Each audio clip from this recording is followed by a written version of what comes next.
Hey everyone, and thanks very much for coming along. My name is Chris Dickin, and I am here today to talk a little bit about our product Instant Checkout. So a bit of background about me. I've been working e-commerce for 25 years. I currently work as Rezolve's Global Head of User Experience. And Instant Checkout is a product we've just launched. We've got Elastic at the heart of it. I want to talk about what that is and how Elastic has helped. A bit about Rezolve. What we are is a technology provider. We provide a platform that helps businesses to connect with their customers in innovative ways. Essentially, we provide everything that retailers and brands need to connect with their customers with cool kind of triggers, GeoZones, deep links, scannable images, and so on. And we also provide everything that's then needed to convert them. So we provide an e-commerce infrastructure that sits in our backend to sort of handle orders that are placed and submissions received and so on. Historically, we've done that in mobile apps. But what we've now done is we've launched Instant Checkout, which is an online checkout. So why does it exist?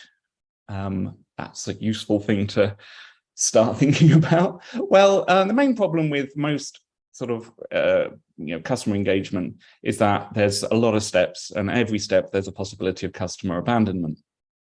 And so this is sort of all the steps you typically get. You engage with, say, a QR code, you arrive on a landing page, you add to cart, you view cart, you check out, and eventually then you purchase. And there's a lot of steps.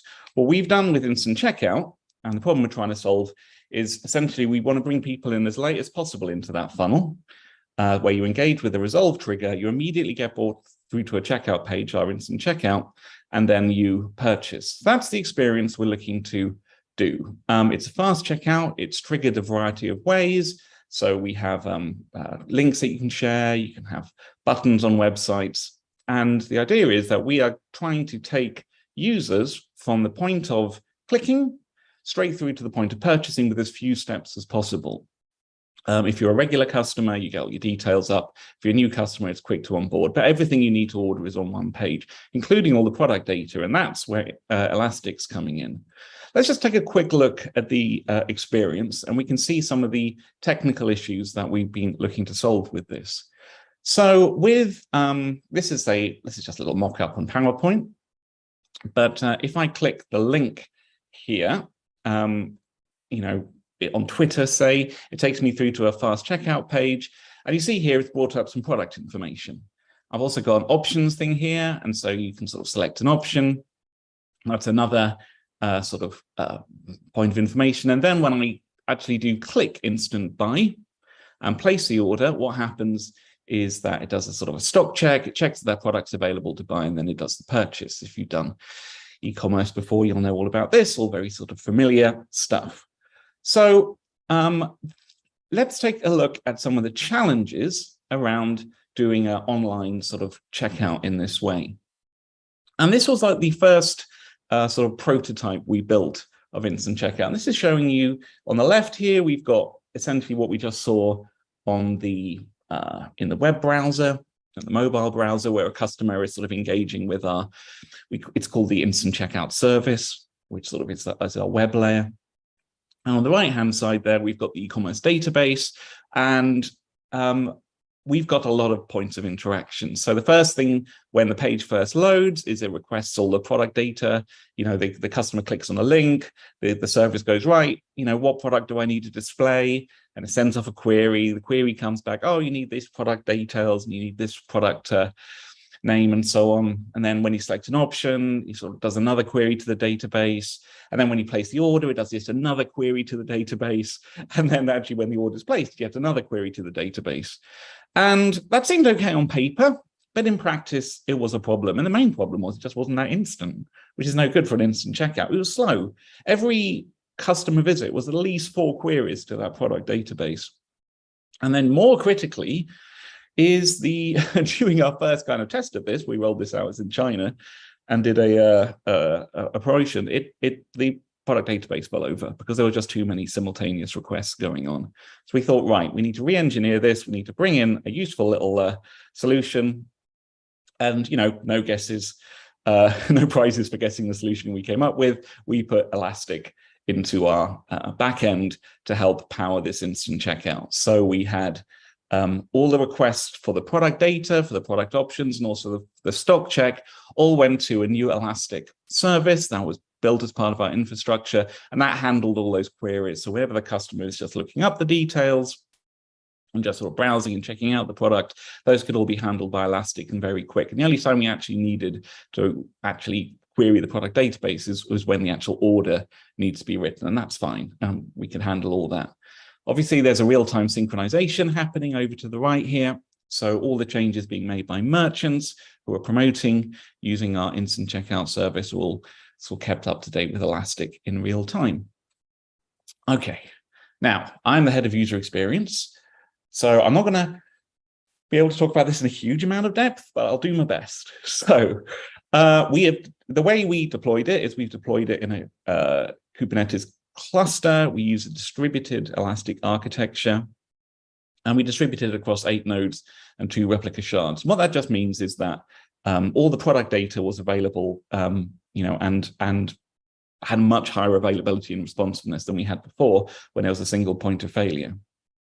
We were able to synchronize it. The Elastic was synchronized with our own proprietary service based on webhooks, using Elastic's CRUD API. And so this is currently in development. This is all sort of being tested and stress tested. I can't give you like a direct comparison between like the previous one and the live one. I did ask my CTO for that, but he asked me to wait until proper stress testing had been done. But what we found in development is it's running a lot quicker. And of course it is, because Elastic is doing what it's designed to do, to be incredibly fast and responsive, and to actually allow that checkout to be instant. So we're going to be releasing it Q2 in the wild, and we're looking forward to having an instant checkout, which is even more instant. So that is me. And I think we've got a couple of minutes if you've got any questions. There's my email address there. I'm on LinkedIn as well. But yeah, Carly, do you want to? Hello. Hello. Thank you, Chris. That was wonderful. It was really interesting. So obviously people, I'm sure, might reach out afterwards with questions they might think of in time. Mm-hmm. We have one that's came through on the chat. Someone was asking about the state of the stress testing you're doing, like how long you're going to be doing that for. I mean, the stress testing we do on our stress testing periods, this is not my area of expertise. It generally takes about 2.5, 3 weeks. So we simulate sort of number of individual requests, but also number of individual users, but also the sort of total number of requests sort of coming in, because users may make multiple requests. Yeah, I don't. If you got me an email, I can get you that information. Sure, and I'm sure we'd be able to share that with the community, and they would love that as well. One more question we've got for you. Did the use of Elastic change? You talked about changing of the architecture and the technical layer. From the design point of view, did that make any changes at all to your design, or did it pretty much fit with what you originally wanted to do?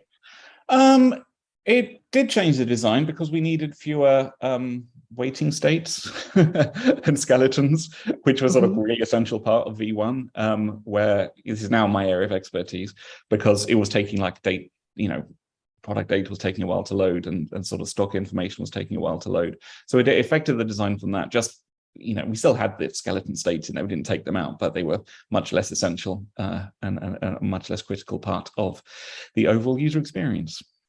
Oh, great. So did that, in your opinion, need some more cohesive design as well as a result? Yeah, it did, because everything just flowed a lot better. The thing about any sort of design is you want to eliminate the possibility of risk. And every time something takes a while to load, or you're waiting for something, you're going to lose a customer or a percentage of customers. So it really did help with that, sort of reduce the attrition, which is what instant checkout is very much about what we're doing. Wonderful, cool. So I see we're almost out of time, and there's some thank yous coming into the session chat. So Thanks again very much, Chris. And for everyone else watching, enjoy the rest of Elasticon.